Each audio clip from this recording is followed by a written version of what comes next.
7 projects, 2 continents on edge, one man named Ibrahim Traoré. Deep in the Sahel, where the land cracks and the sky forgets to rain, a young African captain is building something that bullets could never destroy: dignity.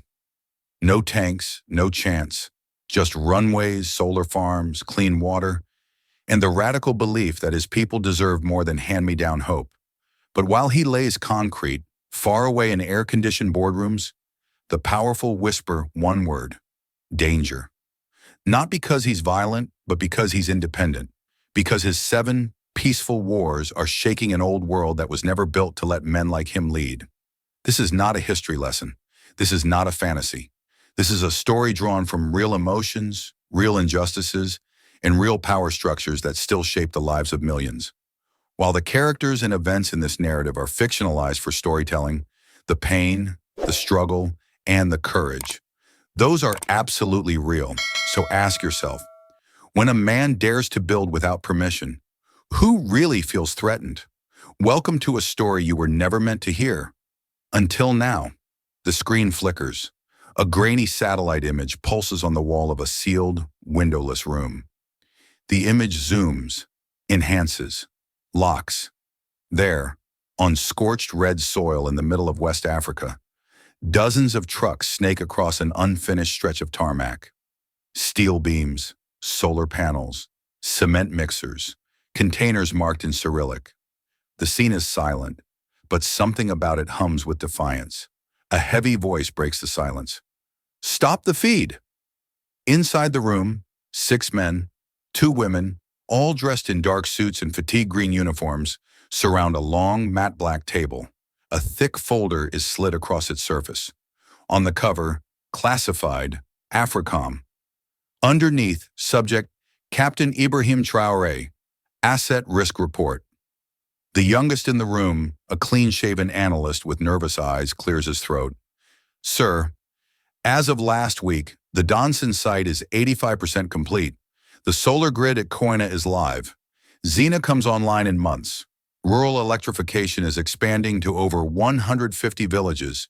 And he hesitates. Sir, the French have lost all security contracts in Ouagadougou. There's a pause, like everyone's holding their breath underwater. Then, the general speaks.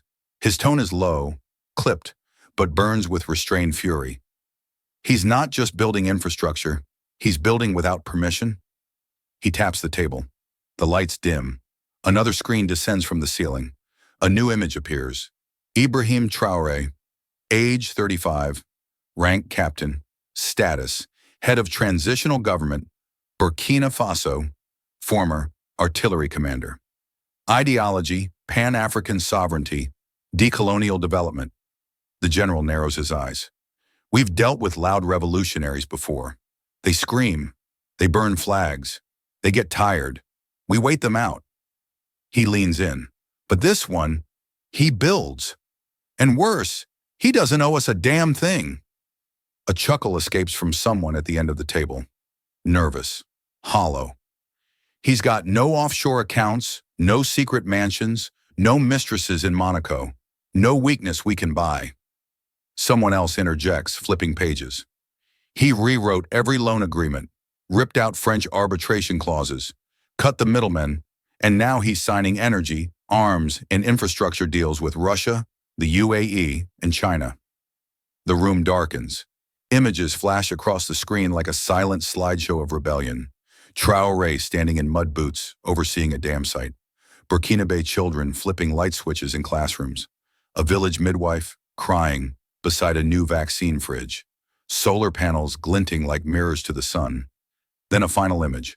Traoré, unsmiling, raising the national flag alone, atop an unfinished air traffic control tower. The general's voice cuts through again, colder now. He's replacing our influence with infrastructure, replacing our approval with progress. And he's not shouting about it. That makes it worse. The older woman at the table, the only one not flipping papers, finally speaks. Sir, he's got the youth, the women, the workers, no militias, no death squads, no palace vanity projects. His approval rating is Too high, the general interrupts. Silence returns. Then the general says 4 words. Terminate the influence. Quietly. The room doesn't gasp. They just nod. This isn't the first time a small country tried to escape the orbit, but it's the first time someone did it with roads instead of rifles. A final image burns onto the screen. A massive steel sign at the Donson construction site. We build without permission. The village was quiet, the kind of quiet only broken by wind brushing over dry millet fields and the slow creak of rusted water drums. It wasn't peace, it was silence born from exhaustion. The sun had already begun its descent, spilling amber light across the cracked earth of northern Burkina Faso, where roofs were made of tin, but dreams were patched with dust.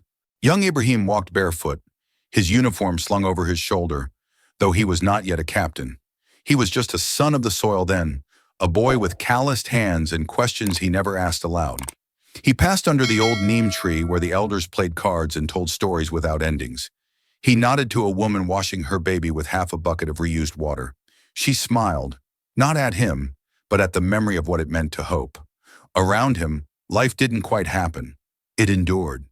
Electricity had never made it to this place. Nights were ruled by kerosene lamps and stars, and sometimes when fuel ran out, people just talked in the dark until sleep took them. Water came from the old iron barrels rusting at the edges of the village, pulled from shallow wells that had to outlast both drought and time. But the water didn't always make it clean. The drums often gave more illness than relief. Everyone knew it. No one could fix it. He wasn't an eloquent boy. Not yet. He wasn't the one who stood on chairs and shouted at rallies or debated colonialism over sweet tea. He was the one who listened. He sat with schoolboys who dreamt of France and soldiers who dreamed of escape. He sat with farmers and widows, truck drivers and teachers, never judging, never correcting, just absorbing. He shared what he had, his bread, his mother's stew, his time. But one night something shifted. He remembered it vividly, not because it was loud, but because it was still. His younger cousin, Mamadou, had come down with something they couldn't name. It wasn't malaria, they said. He just kept vomiting, couldn't keep water down. They brought him to the clinic, but the nurse had no IVs, no refrigeration, no power. They called the district hospital, but the line cut out. The generator was broken. There was no ambulance. There was no fuel. By morning, Mamadou was gone. He was 6 years old. No guns had fired. No enemies had arrived. But something had been stolen. Stolen quietly. Not by war, but by neglect. Ibrahim didn't cry at the funeral. He didn't scream. He didn't blame. He just stood at the back of the crowd, his eyes locked on the rusted barrel from which his cousin had drunk the day before. The same water everyone drank. The same water everyone feared. He stared at it until someone tapped his shoulder to pray, and that's when it began. Something in him broke, but not like glass, more like a seed breaking through soil. After that day, he walked differently. He watched differently. He returned to the barracks not with rage, but with resolve. He began asking quiet questions to the right people. Why are contracts signed in Paris but enforced here? Why are French engineers paid 10 times more than our doctors? Why are we borrowing to build, then paying to maintain, but never owning? No one had answers, or maybe no one dared to speak them. Back in the village, nothing had changed. The water barrels still rusted, the lights still failed to shine. But inside him, a blueprint began to form, not of revolution with fire, but of reconstruction with purpose. A friend once asked him, "When did you decide to become a soldier?" He replied, "I didn't. I just needed to protect something." The voiceover returns, soft and solemn. Some revolutions are born in silence, not with gunfire, but with the quiet decision that this will not happen again. And in that silence, Captain Ibrahim Traoré was born, not with a title, not with applause, but with the simple memory of a boy who died thirsty in a country full of wells, ruled by those who drank bottled water flown in from Geneva. That memory never left him. It still drives him, and soon the world would feel it too. It happened on a Tuesday. No sirens, no gunfire, no parades of tanks rolling through the capital. Ouagadougou woke up the same way it always did, with roosters crowing over unfinished construction, street vendors setting up coal grills, and the slow creak of a nation stretching into another uncertain day. Except this time, something invisible had shifted. The state broadcaster didn't open with an anthem or a declaration of emergency. It began with a simple statement, read in an unshaken voice. The transitional government has been dissolved. Captain Ibrahim Traoré will assume executive authority to restore sovereignty, transparency, and national dignity. The military stands with the people. All operations remain peaceful. No dramatic images followed, no leader waving from a balcony, just the flag, fluttering alone in the wind, and a silence heavier than chaos. In the barracks, soldiers looked at each other, not with fear, but with something closer to relief. Many had seen the rot firsthand. Aid money siphoned through invisible contracts, promotions handed out to cousins of ministers, rations reduced while generals held champagne receptions with foreign dignitaries. They'd been waiting, not for someone louder, but for someone cleaner. Traoré didn't take the presidential palace. He took the archives. Teams were sent immediately to the Ministry of Finance, the Energy Authority, the Office of Public Works. They carried no weapons, only binders, laptops, and scanned copies of every signed agreement with foreign contractors from the past 2 decades. Every deal, every clause, every fine print term that had kept the country building debt instead of development. Within 48 hours, he had removed 4 generals, replaced the head of customs, and frozen 5 offshore accounts belonging to a network of ex-ministers. Contracts granting land rights to French agribusiness conglomerates were suspended. A 2013 water concession deal, allowing a foreign firm to hike urban rates by 400%, was declared unconstitutional. And yet, the streets stayed quiet. There were no fireworks, no chants of liberty.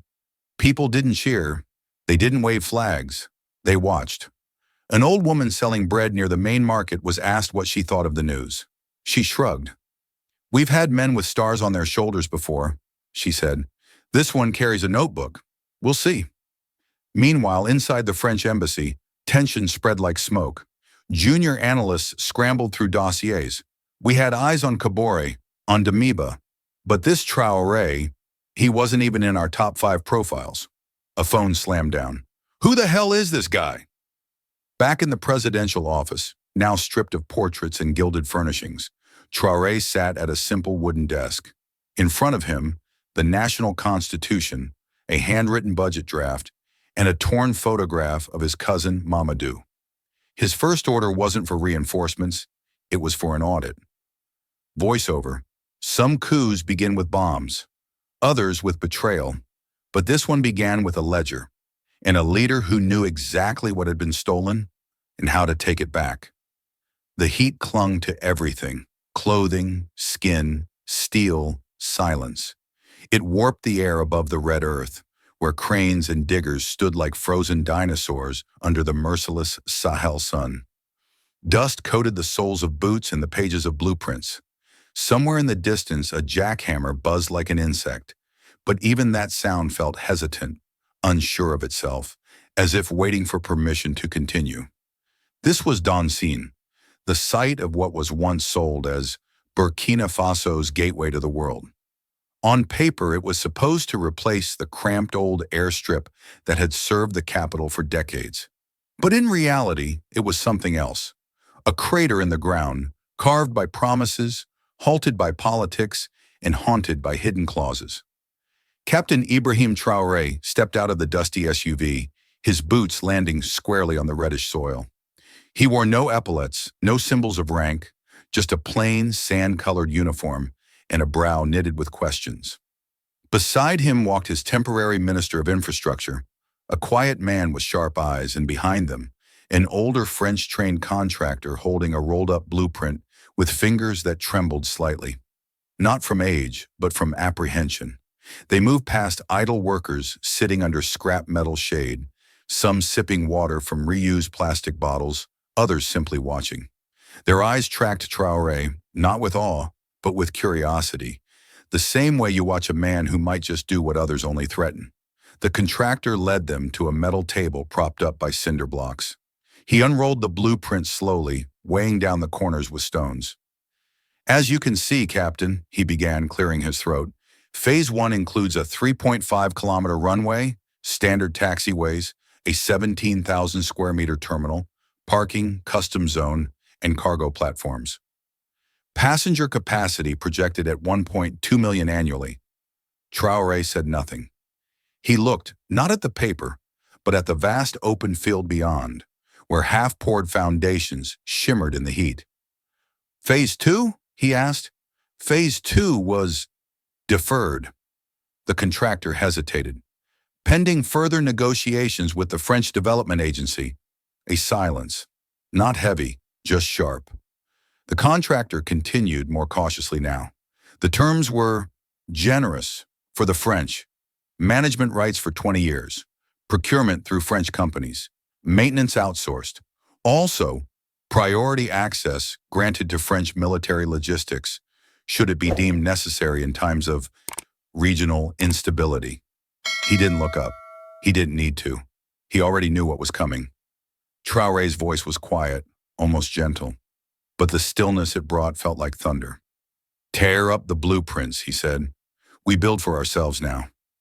A gust of hot wind swept across the site, lifting the edge of the blueprint like a flag being lowered.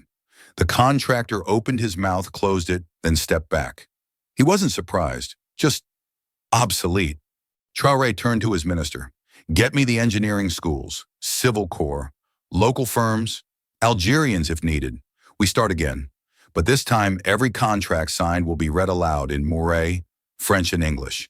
No hidden lines, no foreign vetoes. He stepped onto the cracked foundation, crouched down and scooped up a handful of earth. It crumbled between his fingers. Red, dry, ready. He looked back at the workers now watching in silence. This airport will not be our gateway to dependency. It will be our runway to independence. The next morning, the old signboard outside the site was removed. In its place, a new one appeared.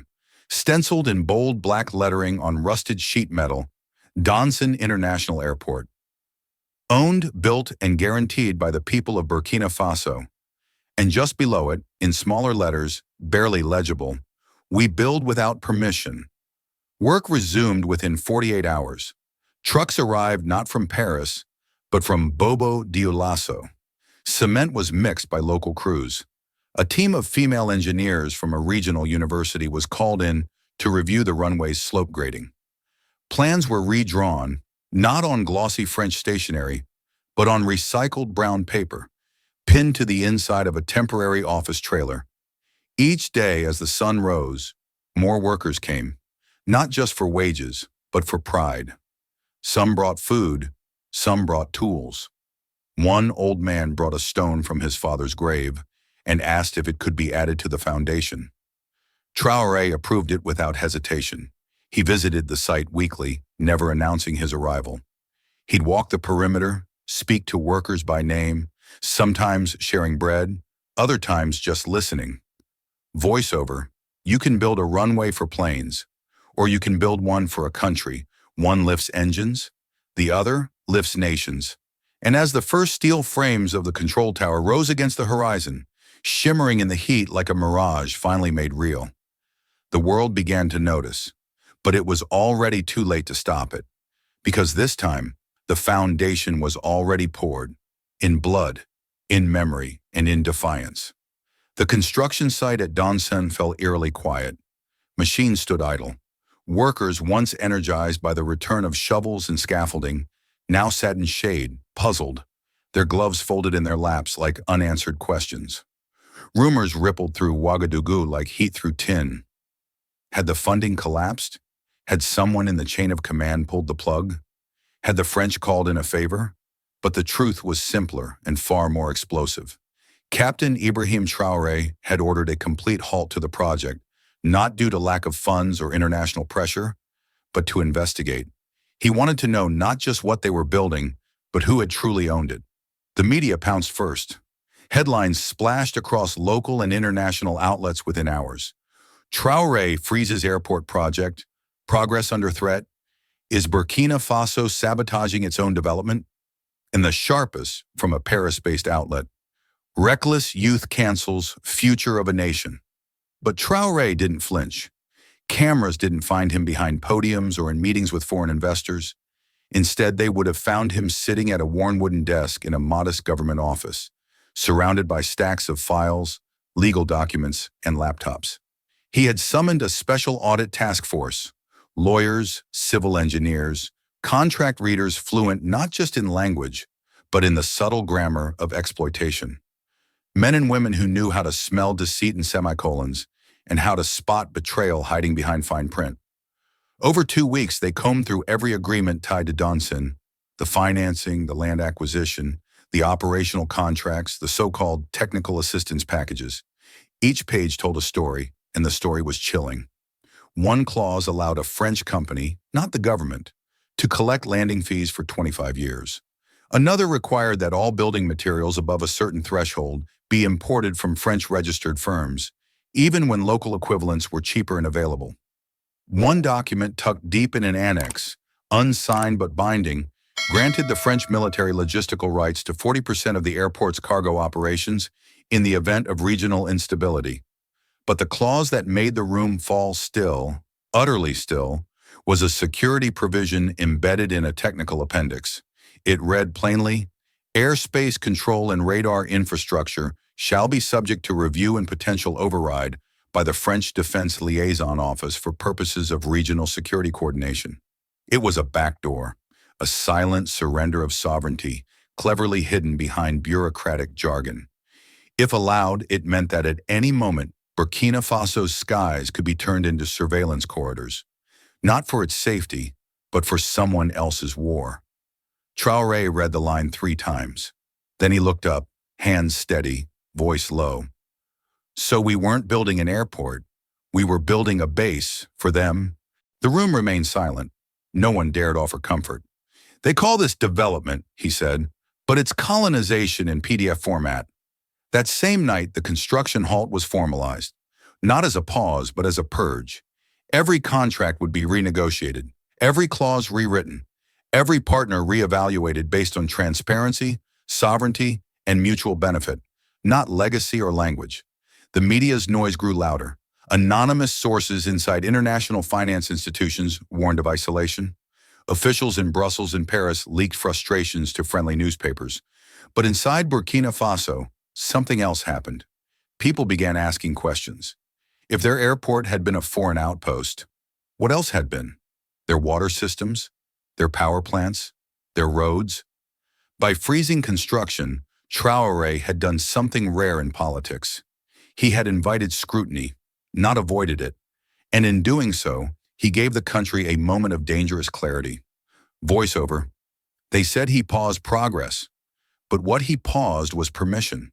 The permission they had always assumed he would give, without reading the fine print. And now, with the truth exposed, the question no longer was whether Donson would be built. The question was, would it finally belong to the people who walked on its soil, or to those who hovered silently above it? 3 weeks after the audit, the Donson site roared back to life, this time to a rhythm no foreign metronome controlled. Dawn opened with low-pitched diesel engines from Bobo Dioulasso and Tamale, followed by a convoy of flatbeds carrying rebar stamped in Arabic.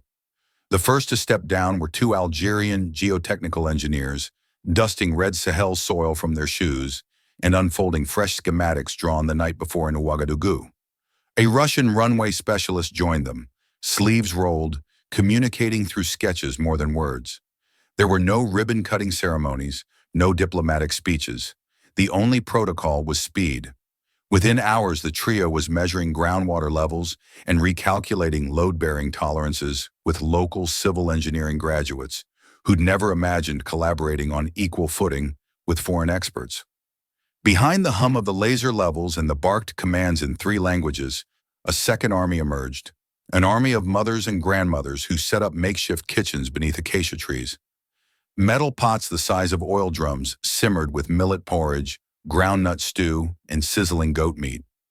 The smell drifted downwind, mixing with fresh cement and hot iron, turning the site into a living marketplace of hunger and resolve. Whenever a brake horn sounded, workers filed past wooden benches, trading stories and sweat for bowls of food that cost nothing but gratitude. Someone scratched, We serve so they can build in charcoal on a cooking pot.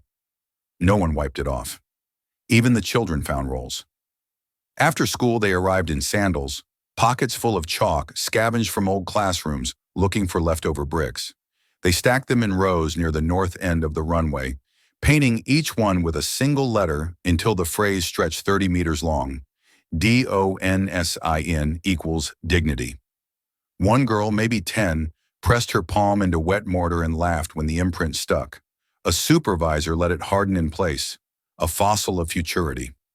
At dusk, the words glowed faintly beneath temporary floodlights, powered by a generator rebuilt from scrap. Proof that language itself could become infrastructure. The runway advanced outward, month by month, a steel-reinforced ribbon unfurling across the savannah. From the air, it looked like a graphite line drawn on khaki paper, pointing towards some distant promise. Herdsmen guiding cattle at sunrise would pause and stare, hearing the clang of steel mesh echo over flat grassland. Radio talk shows once obsessed with politics now delivered hourly updates on concrete pours and curing times.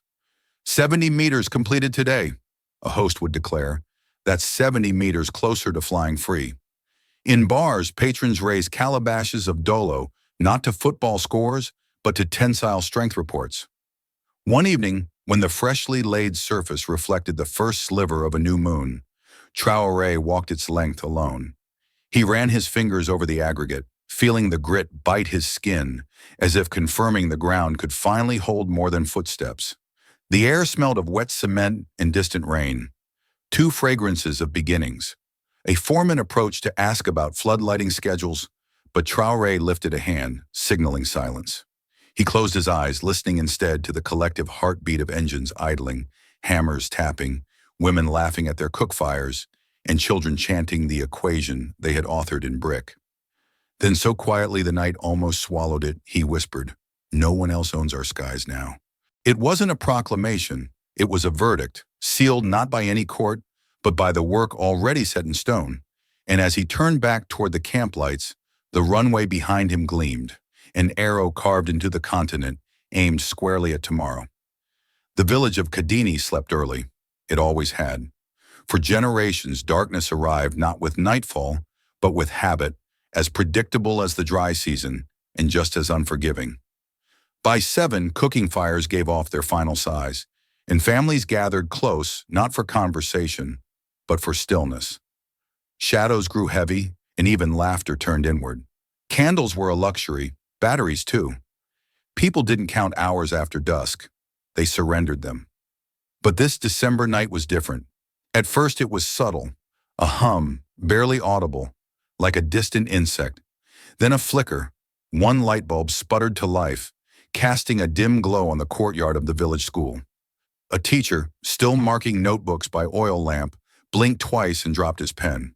He looked up, as if the ceiling itself had betrayed him. Then another bulb lit, and another. Down the dirt road, strings of low-voltage LEDs blinked awake, one after the other, like fireflies summoned by something ancient and new. Doorways framed in pale blue light slowly opened. Children peeked out, unsure whether to trust what they saw. The old diesel generator, once rusted into silence, had not been repaired. It had been replaced. The switch had been flipped. And Kona, the largest solar power station ever built in Burkina Faso, was now alive. Miles away, hidden behind a rise of acacia and brush, the solar plant's panels spread wide under the moonless sky, drinking in memory from the day's sun. It made no sound. No smoke rose from it. There were no wires draped like vines across neighborhoods, no foreign technicians hovering over dashboards. Instead, a low-slung control station staffed by young Burkinabe engineers quietly monitored voltages and battery reserves. They had trained for this moment for years. Some of them had grown up in villages, just like Kadini. A few still lived there, commuting between the future and the past, until tonight, when those two finally merged. At house number 12, an old man sat by his doorway. He hadn't moved since the first light came on. His name was Baba Soliman, and at 73 he had never once read a newspaper under an electric lamp. His hands had worked every job from bricklaying to grain sacking, and his eyes had long since given up on promises from politicians or preachers. But now, in this strange new glow, he wept. Not from joy exactly, but from recognition. He had waited for this. Not this government, not this moment, but this light. The kind that didn't come with strings or slogans. On the other side of the street, a boy no older than 10 opened a dog-eared notebook. He pulled it close, squinting beneath a fresh LED bulb as if trying to learn faster, before someone turned it off. His mother stood behind him, arms crossed, watching, not the book, but the boy. She didn't interrupt. For the first time, she didn't have to say, "Go to sleep. We'll read when the sun returns." Now the sun lived in their home, tamed and boxed and stored. By midnight, all of Kadini was awake, not in chaos, but in quiet awe. Small radios hummed to life. A midwife sterilized instruments she had once boiled over fire. A storekeeper scribbled inventory by lamplight. Conversations that used to end with yawns stretched long into the night, now charged with questions. Will it last? Is it real? Can they take it back?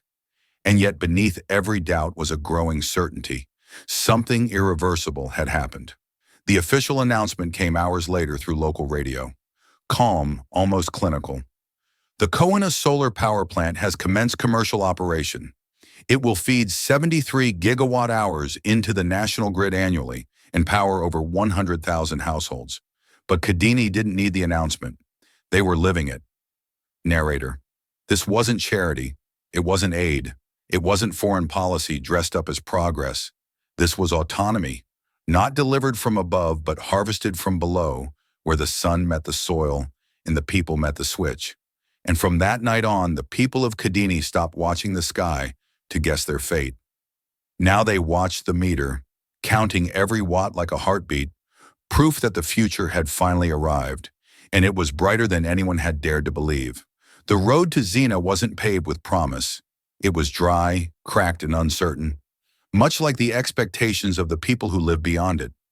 Located in the Boulay de Mohun region, far from any headlines, it was the kind of place even aid workers forgot to check on twice. Dust hung in the air like old memory, clinging to rooftops, cattle, and collars. The world hadn't exactly abandoned Xena. It had simply never arrived. At the edge of a barren field where the horizon shimmered in heat, a construction site slowly took shape. Solar panels, shipped from the port weeks earlier, now stood like disciplined soldiers facing the sky. Rows of frames anchored in dry earth awaited their cells, while local technicians measured spacing with frayed tape and stubborn precision. There were no drones, no helicopters, no camera crews, only sweat and steel. One morning, a beat-up pickup truck rolled onto the site, its tires coughing against loose gravel. No escort, no flag, no security detail. From the passenger seat stepped a man in worn boots and a plain gray shirt. The few workers who glanced over didn't recognize him at first. It was only when the site supervisor whispered something and removed his cap that the murmurs began to spread. "It's him." Captain Ibrahim Traoré wasn't there to inspect. He was there to understand. He walked among the workers slowly, listening before speaking. He stopped beside a trench where young engineers were checking conduit angles and asked what tools they lacked, what materials they needed faster. He helped lift a frame briefly, earning surprised glances from men who hadn't seen a president carry metal. But Traoré wasn't performing. He was remembering. Xena reminded him of the villages he came from, the same dry air, the same rhythm of silence. Inside a half-constructed brick clinic nearby, he met Aisha, a nurse in her early 30s, who had delivered over 300 babies in a room lit only by kerosene lanterns. She greeted him with both skepticism and exhaustion. She didn't ask for funds or new equipment. She asked a single question: why now? Traoré didn't blink. He looked at the rusted door frame, the bucket used as a sink, then back at her. "Because they said you didn't matter," he answered. "So I came here to prove they were wrong." Aisha didn't smile, but something in her shoulders softened. She nodded once, then turned away before he could see the emotion catch in her throat. The Xena solar power station, when completed, would feed 26.6 megawatts into the national grid. Enough for over 43,000 people. Not a huge number on paper, but in a place where electricity had been little more than rumor, it was seismic. Unlike Kona, Zina wasn't symbolic. It was personal. This wasn't about urban power loads or national pride. It was about school children doing homework without breathing diesel fumes, about babies born under steady light, about fridges that kept vaccines cold, about dignity. And even more quietly, Zina was a geopolitical signal. The partnership that built it was not French, not American. It was forged between AM Power in the United Arab Emirates and Noria Energy in Canada, a coalition chosen not for legacy, but for fairness. The message was clear. Burkina Faso was no longer locked into the old European handshakes. The deck was being reshuffled, and Zina was the ace they never saw coming. In the late afternoon before leaving, Traoré stood atop the small hill overlooking the entire site. Below him, the metal frames caught the last gleam of sunlight, casting long, deliberate shadows across the land.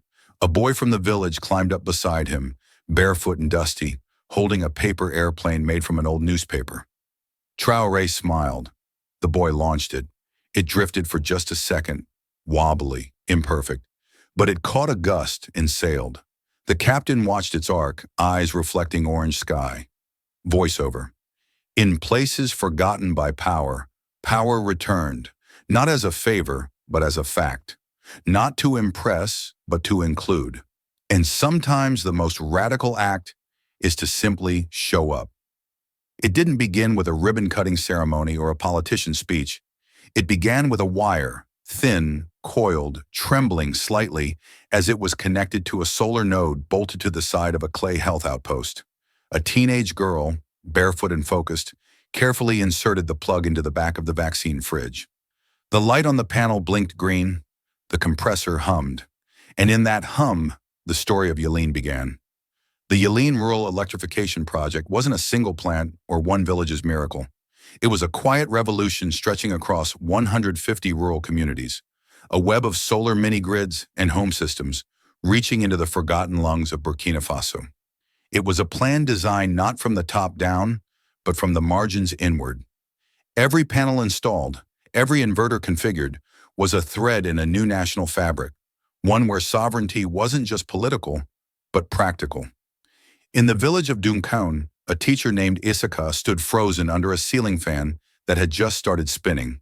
The room filled with soft, swirling air. Dust lifted from his desk like history brushing itself off. He looked at his students, 40 children wide-eyed, some reaching up toward the fan as if it were magic.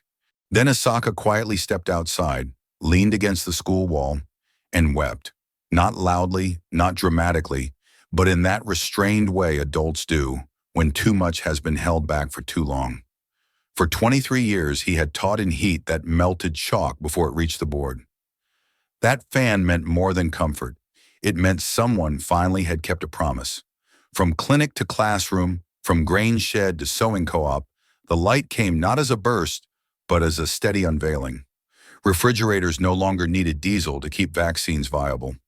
Water pumps no longer depended on failing generators. Nighttime bursts didn't have to happen in the yellow blur of lanterns. Women began weaving past sundown. Students studied under bulbs powered by the same sun that once scorched their crops. The people called it Yelin, the word for light in their native moray. But it meant more than electricity. It meant recognition. It meant reach. Funding came partially from the Green Climate Fund in the African Development Bank. But the real investment was human. Burkinabe engineers, local electricians, village committees, and youth brigades trained not just to maintain the system, but to own it. These weren't imported fixes. They were indigenous futures, assembled in parts and built in trust. One evening during a maintenance check in a remote hamlet, a technician asked a young girl what the new panel on her house meant to her. She didn't talk about electricity or internet. She pointed to the single bulb hanging above her door. Now, my mother says I can come home late. She's not scared anymore. That was Yelin's power, not in kilowatts, but in freedom. Narrator. Sovereignty isn't a flag. It isn't a border on a map. It's a light bulb that stays on, a fan that spins through the night, a vaccine that doesn't expire, and a girl who walks home safely because her country finally remembered she exists. And across the villages of Burkina Faso, the lights kept coming on, each one a quiet declaration that no corner was too distant and no citizen too invisible to be left in the dark. The capital was growing, but the dam was dying.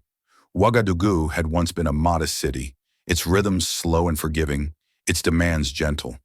But in recent years, the population had surged.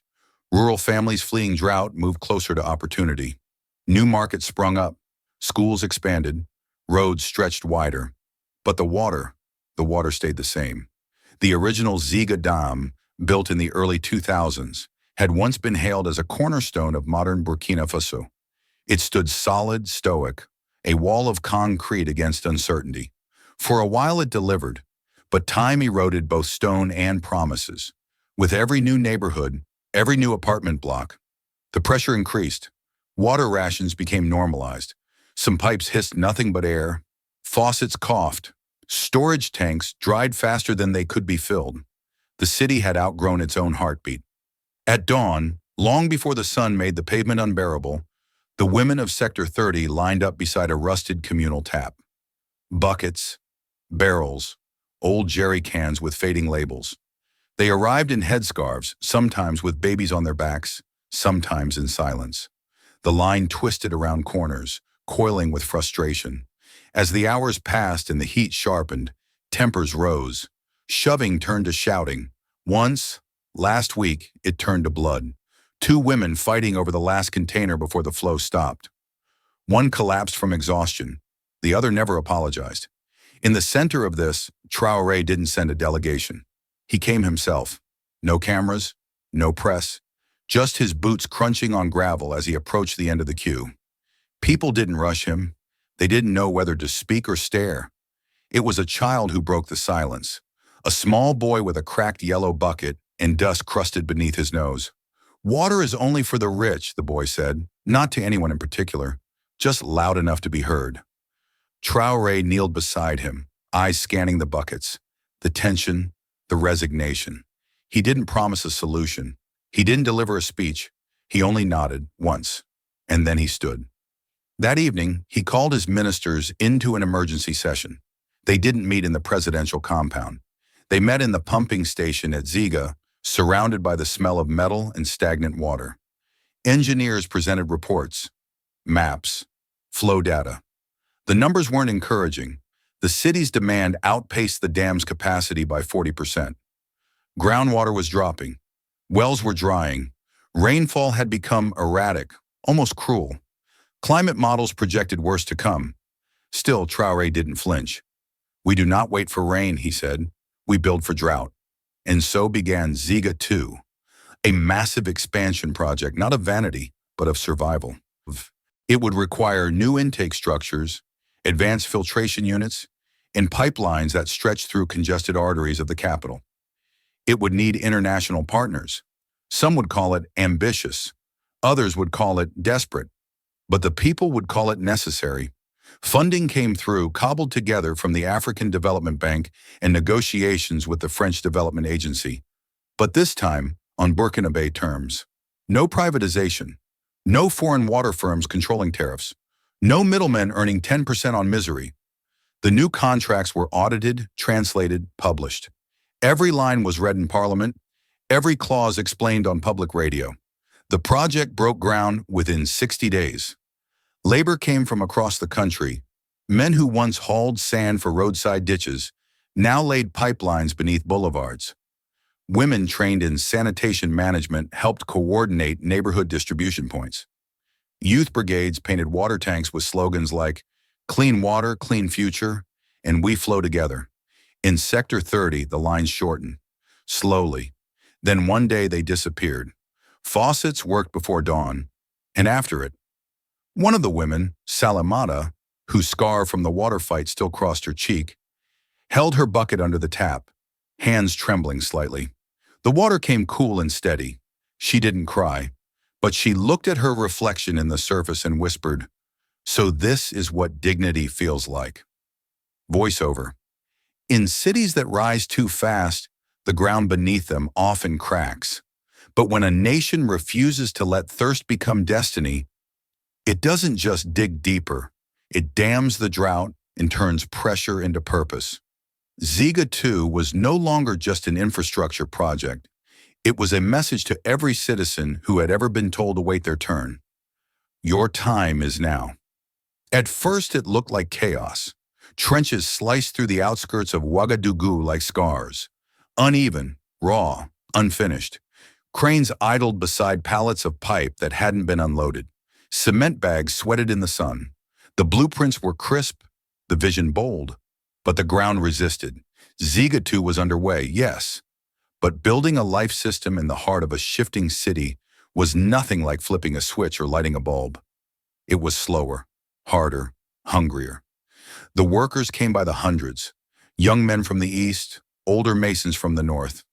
Welders, pipe fitters, even ex-soldiers who traded rifles for wrenches. Most brought only a duffel bag and a desire to build something that wouldn't be torn down. They slept in tents pitched on dry ground, sheets tied between poles, feet resting beside pickaxes.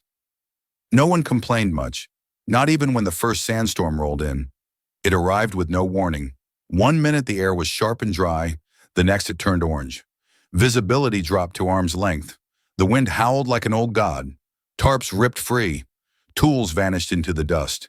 A steel beam nearly fell on a foreman who dove aside just in time. For hours the camp sat still, eyes squinting behind cloth wraps, breath slow and shallow. When the storm passed, they stood up again, faces caked in grit, eyes red, but hands steady. They picked up what had fallen. They rechecked every measurement. They started again. The delays piled up. Parts ordered from Ghana were stuck at the border. Fuel shipments rerouted by logistical miscommunication. One night, 2 foreign consultants simply disappeared, flown out under pressure from unnamed embassies. Whispers spread of sabotage. A pipeline supplier from abroad pulled its deal at the last minute, citing reputational risk. But Traoré didn't blink. He called the National University, requested a list of top engineering graduates, and asked them a simple question. Do you want to finish what others were afraid to start? They came, not with suits and ties, but with boots and hard hats. They shared water bottles with goats during rationing. They worked 14-hour shifts beside men twice their age, digging by hand when the machines broke. They taught themselves welding on YouTube, borrowed torches from a vocational school, rewired pumps with salvage parts. One girl, barely 21, led a team that rerouted a sewer line through a flooded alley using nothing but string, chalk, and stubbornness. Brick by brick, pipe by pipe, they kept going. The heat cracked lips and tempers, but never the mission. In the evenings, they lit small fires and cooked rice in dented pots. They sang old folk songs that turned into new anthems.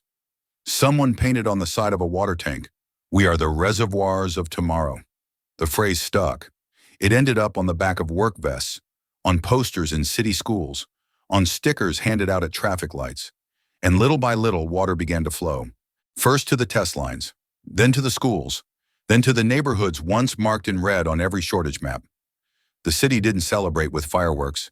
It sighed, a low collective exhale of pressure that had been building for years. One morning, an elderly plumber named Boro stood next to a meter spinning steadily at a health clinic. He watched the numbers rise, hands on hips, sun in his eyes. A child nearby asked if he had built that pipe. He nodded. The child asked, "What did you name it?" Boro paused, then said, "Justice." Voiceover. This was not a project. It was a promise, not made in speeches but in sweat, not printed in contracts but poured into the earth, delayed, denied, doubted, but never abandoned. Ziga 2 wasn't finished, not yet, but it no longer felt like a dream. It felt like pressure, steady, rising, undeniable. And every drop that reached another faucet told the same story. They tried to stop us. We built anyway. The first water tower filled just before dawn. It was quiet, almost suspiciously so. No fanfare, no trucks, no applause. Just the soft, steady sound of water rising behind reinforced concrete, sloshing gently like a deep breath held too long. In a control room nearby, a technician logged the pressure reading, blinked once at the meter, then radioed a single word. Ready. In Sector 12, where taps had been dry for months at a time, the news traveled faster than phones ever could. Someone knocked on someone else's door. Word spilled from corner shops to courtyards. Mothers carried empty jerry cans not with urgency, but with reverence. No one wanted to miss it. At house number 17, a woman named Miriam twisted her faucet slowly, uncertainly, like someone cracking open an old memory. The pipe groaned, then coughed, then gave way. A thick, cool stream poured into her metal basin, clear and steady. She stared at it for a long moment. Then, without meaning to, she began to sing. Low and wordless, a song not from the radio, but from her childhood. A melody her mother used to hum when washing her hair by candlelight. She sang because there were no words for what it meant to finally wash without shame. Across the city, water gushed through new networks, fed by the expanded veins of Ziga 2. Schools flushed toilets, clinics cleaned wounds. Street vendors offered tea with ice cubes, not boiled rainwater. And children, realizing they no longer had to wake at 4 a.m. to queue, slept in. But far away, in a Paris newsroom with glass walls and double-shot espressos, a headline was already being typed. Dangerous populist builds another dam. West's influence in Burkina shrinks further. The article warned of unchecked ambition, of sovereignty slipping beyond stable partnerships, of Traoré's rising cult of personality. It called the project reckless, the financing opaque, and the engineering suspect. It did not include interviews from Mariam or Barreau, the plumber, or the nurse now washing surgical tools under sterilized taps. It did not mention that the entire contract had been published in 3 languages, or that its funding had bypassed the usual hands that took but never gave. Back in Ouagadougou, under a modest canopy beside the final intake valve, Traoré stood beside the team who had made it happen. His shirt was rolled at the sleeves, dust clinging to his boots. In his hand was a glass, just a simple tumbler, filled with the city's own water. He raised it, not like a toast, but like a statement. To those who said we'd always beg, he said, we drank last, we waited longest, and still, we built anyway. He drank, and in that quiet moment, there was no politics, no ideology, just hydration, just survival, just dignity, clear and full in a single glass. Voiceover. Some victories aren't declared. They're drawn, drop by drop, from the earth. And when they flow, not from pipelines, but from pride, that's not infrastructure. That's independence. Ziga 2 wasn't a miracle. It was proof. Proof that the poor didn't have to stay thirsty. Proof that leadership meant showing up where water didn't. And proof that when sovereignty comes through the tap, it's much harder to shut off. There were no medals, no parades, no drums or banners, only the soft sound of hose hitting earth, of roots meeting soil, of wind weaving through newly planted leaves. Yet across the northern plains and eastern slopes of Burkina Faso, an army was rising, one without uniforms, one that didn't march, but knelt to dig. They called it a land restoration initiative. On official maps, it was a 5 million hectare operation involving agroforestry, smart farming, and climate resilience strategy. But to the people in the field, it was something far simpler, a way to stay, a way to belong to the ground again, instead of fleeing it. The training started quietly. Agricultural extension workers, many of them young, many of them once unemployed, fanned out across villages in Yatenga, Tapoa, Udalan. They didn't preach, they demonstrated. They showed farmers how to dig zai pits, small circular holes that collected runoff during the rains, concentrating water at the roots. They introduced the concept of rotating grazing zones so that pasture could regenerate, and they taught techniques of intercropping trees with food crops, letting one feed the other while protecting the soil. At first, skepticism ruled. "The desert has already won," muttered an old herder. "What can a hole do?" But skepticism faded the moment green returned, slowly, shyly, when millet stalks grew thicker beside the young moringa, when cattle no longer sank into dust where there had once been pasture. The herder dug 10 zai pits the next morning. Women's cooperatives, long treated as secondary in agriculture, became the shock troops of the campaign. They organized seed banks, built nurseries, and distributed saplings like precious medicine. In some villages, they even formed tree patrols, Bands of mothers who checked the condition of saplings weekly, replacing dead ones and celebrating survivors with songs. A mother who had once buried a child during the hunger season now tended rows of cashew trees, each one marked with a ribbon and a name. Children weren't left out.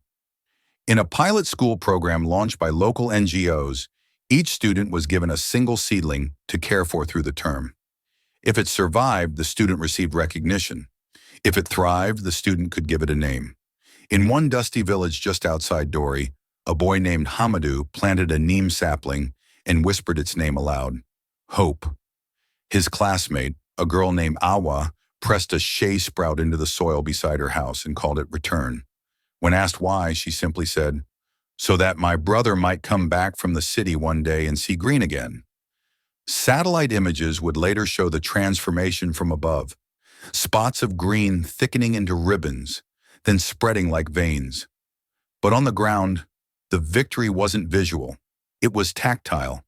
A farmer's hands brushing against soft soil where there had once been stone. The steady click of tools. The joy of seeing footprints stay imprinted in moist ground instead of blowing away with the dust. Voiceover. Armies are not always armed. Sometimes they carry seeds instead of rifles. Sometimes they reclaim not borders, but broken ground. And sometimes the most powerful rebellion is to make life grow where death was certain. Across Burkina Faso, an army was indeed rising, not to fight the desert with force, but to outlast it with patience. And they were winning, one sapling at a time. At first it came as a whisper, the faint scent of moisture on wind, the subtle darkening of clouds that once only teased. Then one late afternoon in Yatenga, the sky cracked open, not violently, not with the roar of storms, but gently, like an apology long delayed. Rain fell, real rain, steady, soft, and soaking, the kind that reached the roots, the kind that stayed. The transformation was not cinematic. It didn't arrive in floods of green or overnight miracles. It crept, patient, deliberate. Along the slopes, grasses once thought extinct began to peek through the soil. Millet and sorghum fields filled out thicker than they had in years. Birds returned, so did insects, so did hope. By the end of the growing season, village elders were reporting something they hadn't recorded in over a decade: surplus. Yields didn't just feed families, they filled markets. Local cooperatives began selling dried moringa leaves, shea butter, even handmade bricks cured with composted earth. Where famine had threatened, micro-enterprise emerged, and then something even rarer happened. The youth stayed. In previous years, young men and women had flooded south to Ouagadougou or westward toward Côte d'Ivoire, seeking work that never lasted and promises that dissolved under street lamps. But now, across reforested plains and cooler hillsides, small farms became magnets again. Young people were joining the cooperatives their parents had once given up on. Some returned to run nurseries. Others launched ventures in ecotourism or herbal production. One group of former migrants even pooled resources to open a training center for regenerative agriculture, built from reclaimed timber and solar panels left over from a development project. A field officer from the UN's Environmental Resilience Team visited the region in early September. She traveled by motorbike across 3 provinces, visited 24 villages, and left behind a single handwritten note in her field report: "It's not flashy, but it's working." That sentence would be quoted in speeches for months. Yet on the ground, the people weren't waiting for validation. They had already moved on to the next planting, the next rotation, the next water catchment system. In Tapoa, women walked to work beneath neem canopies they had planted themselves. In Udalan, a group of herders developed an app to track pasture recovery and reduce overgrazing. None of it made international headlines, but every bit of it made their lives better. One afternoon, standing in the middle of a once barren field now filled with cassava and shade trees, Traoré joined a group of farmers for tea. He wore no jacket, no guards nearby, just a plain cotton shirt, his sleeves rolled up, his fingers brushing the leaves of a guava sapling. "You see," one of the farmers said, holding up a fistful of rich black soil, "this is our independence. Not in the palace. Right here. Traoré nodded. And if the soil holds, he said quietly, the country does too. Voiceover. True sovereignty doesn't begin with borders. It begins with roots, with land that remembers how to give, and people who remember how to stay. Burkina Faso hadn't won the war against the desert, but it had made something stronger than victory. It had made a decision to stay, to plant, to believe in the slow power of hands and soil. And in that decision, survival became more than endurance. It became a future. No matter how much they planted, no matter how rich the soil had become again, the question hung in the air like harmattan dust. Where does it go? Burkina Faso had no coastline, no ports, no easy exits. It was one of the most landlocked countries in the world, bordered on all sides by neighbors with agendas, tariffs, and delays. Roads snaked out of the country but often ended in choke points, corruption-ridden customs posts, collapsing bridges or highways bombed by neglect. Trucks sat for weeks at border crossings. Tomatoes fermented in crates before they saw a market. Cotton yellowed, meat spoiled. In the central market of Banfora, a mango seller stood over her crates and muttered, "I can grow miracles, but I can't move them." Her neighbors nodded. One elderly man, a groundnut trader, added bitterly, "We grow wealth to watch it rot." For decades, this geographic isolation had been accepted as fate, a kind of permanent sentence. Burkina Faso was known as a consumer of roads, not a maker of them. Most international trade routes, designed during the colonial era, ran through Burkina, not for it. The country paid the highest export cost per capita in West Africa, a landlocked trap wrapped in asphalt and red tape. Then, in a government compound on a quiet afternoon, Ibrahim Traoré picked up a piece of chalk. He walked to the blackboard in the planning room, faded, chipped, forgotten between projectors and blueprints, and drew a jagged line across a map of southwestern Burkina Faso. "This is the problem," he said. "And this," he slashed another line, cleaner, bolder, "is how we cut through it." The room leaned in. The ministers took notes. He was talking about Pebo, not just a road, but a corridor, a trade lifeline that would stretch from Bobo Dioulasso through Banfora to Oradara, then punch clean through to the Ivorian border. It would rehabilitate 155 kilometers of decayed highway, add 42 kilometers of new links through rural towns, and reinforce a century-old bridge over the Raba River. But more than that, it would rewire Burkina's position, from endpoint to gateway. The announcement sent ripples through the region. Critics called it impossible or too ambitious. Some foreign media dismissed it as a populist dream drawn in chalk. But on the ground, farmers began asking a new question. When? Traoré didn't wait for approvals from faraway boards. He sent surveyors to stake markers before the ink dried on contracts. He invited local mayors to help plot feeder routes. He ordered the Ministry of Commerce to identify the 3 most export-heavy villages along the corridor and prioritize their access. And then he did something no one had expected. He held open forums, under mango trees and dusty community centers, where villagers debated the best routes for their tractors, not politicians. In Banfora, an elderly truck driver raised his hand and said, "Build it wide, not for today's wheels, but for tomorrow's." He received a standing ovation. Voiceover. Geography is not destiny. A border is not a box. And isolation is not fate. Not when a country dares to draw its own roads with chalk, then follows through with concrete. In Pebo, the engineers began arriving. Bulldozers replaced brush. Young surveyors hammered pegs into ground that had waited too long. And somewhere near the chalkboard where it all began, Traoré looked at the map again, smiled, and said quietly, "We're no longer trapped. We're about to connect." The first sound wasn't speeches or ribbon cutting. It was steel on stone, the unmistakable growl of bulldozers waking up a landscape long left for dead. In the early hours before sunrise, their headlights crept across the savannah like glowing eyes. Dust rose in plumes behind them, chasing away weeds that had made a home in the cracks of the old roads. The people of Banfora stood at their gates and watched in silence. They didn't cheer. They squinted. They waited to see if the machines would leave again, like so many promises had. But the bulldozers didn't stop. Within a week, the forgotten bridge over the Raba River was cordoned off, surrounded by engineers from 4 provinces. Built during the colonial era and neglected for decades, the bridge had become a symbol of everything broken. Trucks couldn't cross it fully loaded, and during the rainy season, it often disappeared beneath swollen currents. Every driver who crossed it did so with one hand on the wheel and the other gripping luck. Now rebar gleamed in the sun. Concrete molds were laid. A new foundation, deeper, wider, flood-proof, was being poured inch by inch. Locals whispered it might last 50 years, maybe more. Still, the criticism came. From air-conditioned offices in Ouagadougou, some pundits called the project wasteful.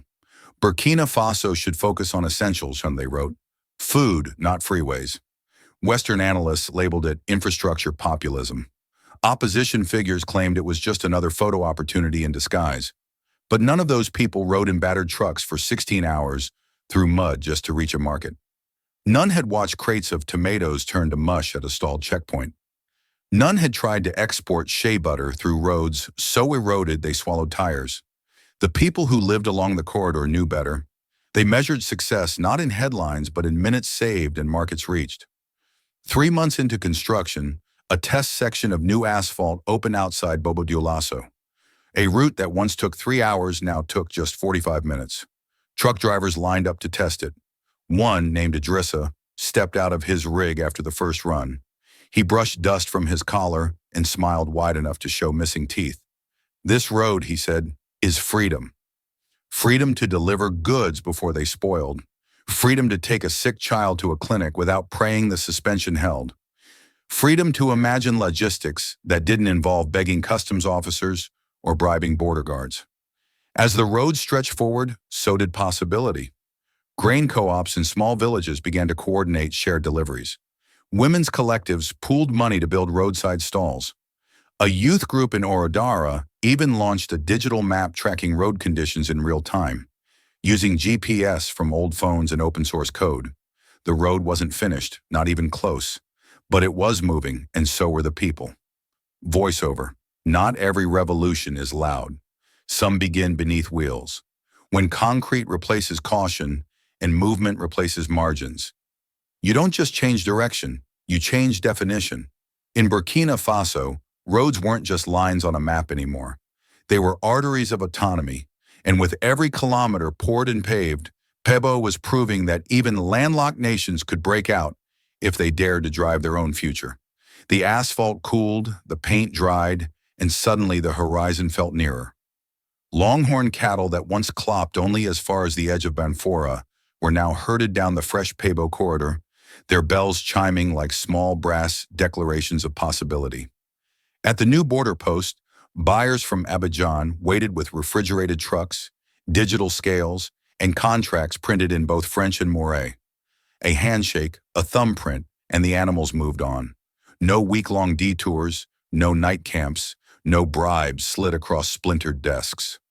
Inside Ivory Coast, Burkinabe mangoes rolled into sealed containers bound for the port of San Pedro. Shea butter left Oradara on Tuesday and sat in a warehouse near Rotterdam by Friday. Cotton, once ruined by rain at border queues, arrived in Lomé dry, pressed, ready for export. Truckers updated delivery times by phone, astonished at hearing themselves promised tomorrow instead of next week. With every shipment, language shifted. Drivers on both sides of the frontier started calling the route La Veine Sahélienne, the Sahelian artery. Radio hosts in Bobo and Bouaké ran joint programs, debating fuel prices and football scores as if the two cities shared an area code. Market women coined a slogan that stuck to burlap sacks and t-shirts alike. We are Sahel, not satellites. Traoré arrived unannounced one humid morning, stepping out of a dusty Hilux at the Pogo customs post, right on the borderline. No red carpet, only the smell of diesel and fresh tar. He watched as inspectors scanned QR-coded manifests, waving trucks through in minutes. A queue of drivers, Malian, Burkinabe, Ivorian, waited in a single orderly lane, papers ready, engines idling. One officer, nervous, offered him a chair in the shade. He declined. Instead, he walked to the white stripe on the pavement that marked the frontier, placed his boot dead center, and looked back at his team. "We no longer wait in anyone's line," he said, voice low but caring. "Lines wait for us." The remark wasn't bravado, it was observation. The border no longer felt like a wall. It felt like a seam, stitching together economies, families, futures. With each truck that rumbled past, Burkina Faso moved one step closer to integration, not as a client hitched to colonial rails, but as a partner steering its own course across an ever-widening map. A rumor slips from a colonel's phone, crosses 3 time zones, and lands on an encrypted chat. Target at dawn. The plot is simple. Block Traoré's convoy on the road to Koudougou, fire from the tree line, blame bandits. A loyal driver catches a fragment of the plan and veers the motorcade onto a dirt spur moments before the ambush. Muzzle flashes rip the night. Rounds ping off steel. One escort truck burns. When the smoke clears, Traoré stands in the headlights, dust on his cheeks, pulse steady. Reporters swarm the next day, waiting for rage or retreat. Instead, he says, "I won't stop building for fear of bullets. Foundations outlast gunfire." The line trends worldwide before breakfast. Paris recalls its ambassador for consultations. Headlines scream, "Ouagadougou turns east." The IMF freezes credit lines, citing governance concerns. Yet within a week, a Russian cargo plane touches down with turbine parts. A Chinese delegation signs a memorandum to extend the rail line to the Ghanaian coast.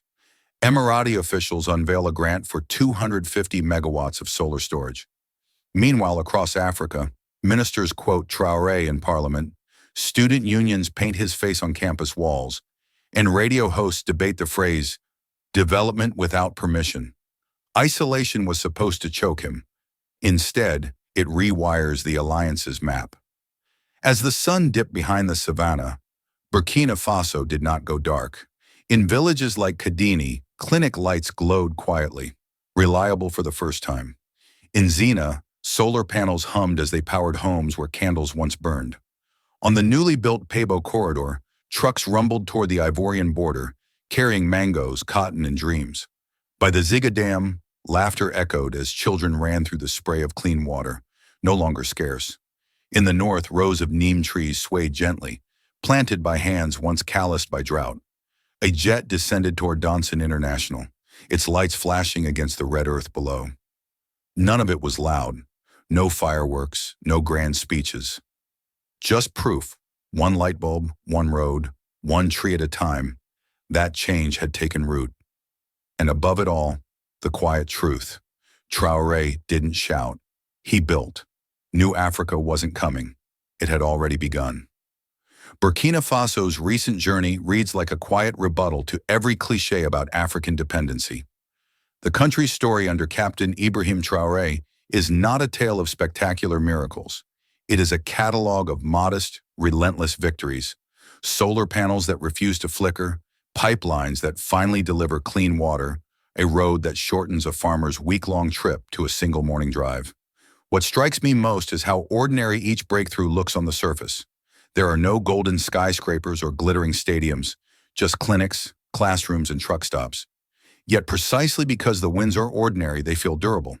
A mother who can refrigerate vaccines today will expect electricity tomorrow. A trader who reaches port in 2 days will never again wait 2 weeks. Expectation itself becomes infrastructure. Another lesson is the power of rerouting, both literally and politically. Traoré's biggest gamble was not the airport or the dam, but the decision to rewrite contracts and invite new partners when old allies balked. That pivot carries risk. Alliances may shift, new debts may arise, but it also proves agency. By showing that the map of influence is editable, Burkina Faso encourages other small nations to renegotiate the fine print of their own futures. Importantly, the pivot is framed not as anti-West, but as pro-sovereignty. Whoever respects transparent terms is welcome. That nuance keeps the door open to cooperation while closing it on paternalism. The land restoration chapter resonates on a deeper, almost spiritual level. Planting trees in dust might seem insignificant beside dams and highways, yet it embodies a longer view of development, one that spans generations, not loan cycles. It turns citizens from beneficiaries into guardians. A boy who names his sapling Hope is less likely to abandon that soil for a distant city. Environmental repair thus becomes social glue, binding people to place and to one another. Finally, the story challenges our definition of leadership. Traoré is neither saint nor savior. He is a facilitator. His most radical act may be normalizing competence, making it unremarkable that the lights stay on, water flows, and roads endure. When the extraordinary becomes expected, democracy deepens. Citizens learn to demand performance, not patronage. That is how institutions, not individuals, ultimately hold the spotlight. Question for you. If a nation can shift its destiny by fixing the small, essential things first, light, water, roads, what ordinary improvement would most transform your own community? And what would it take to start? If this story touched you, don't let it stop here. Like, share, and subscribe to Captain of Truth, where every voice matters and every story echoes far beyond the screen. This story is a fictionalized and dramatized narrative created for educational, inspirational, and storytelling purposes. While it may be inspired by real public events, people, or societal issues, it includes imagined dialogue, reconstructed scenes, and character interpretations meant to highlight broader themes of justice, dignity, and resilience. Any resemblance to actual events or individuals beyond public knowledge is purely coincidental. We do not intend to defame, mislead, or harm, but to invite reflection and meaningful conversation. Thank you for watching Captain of Truth.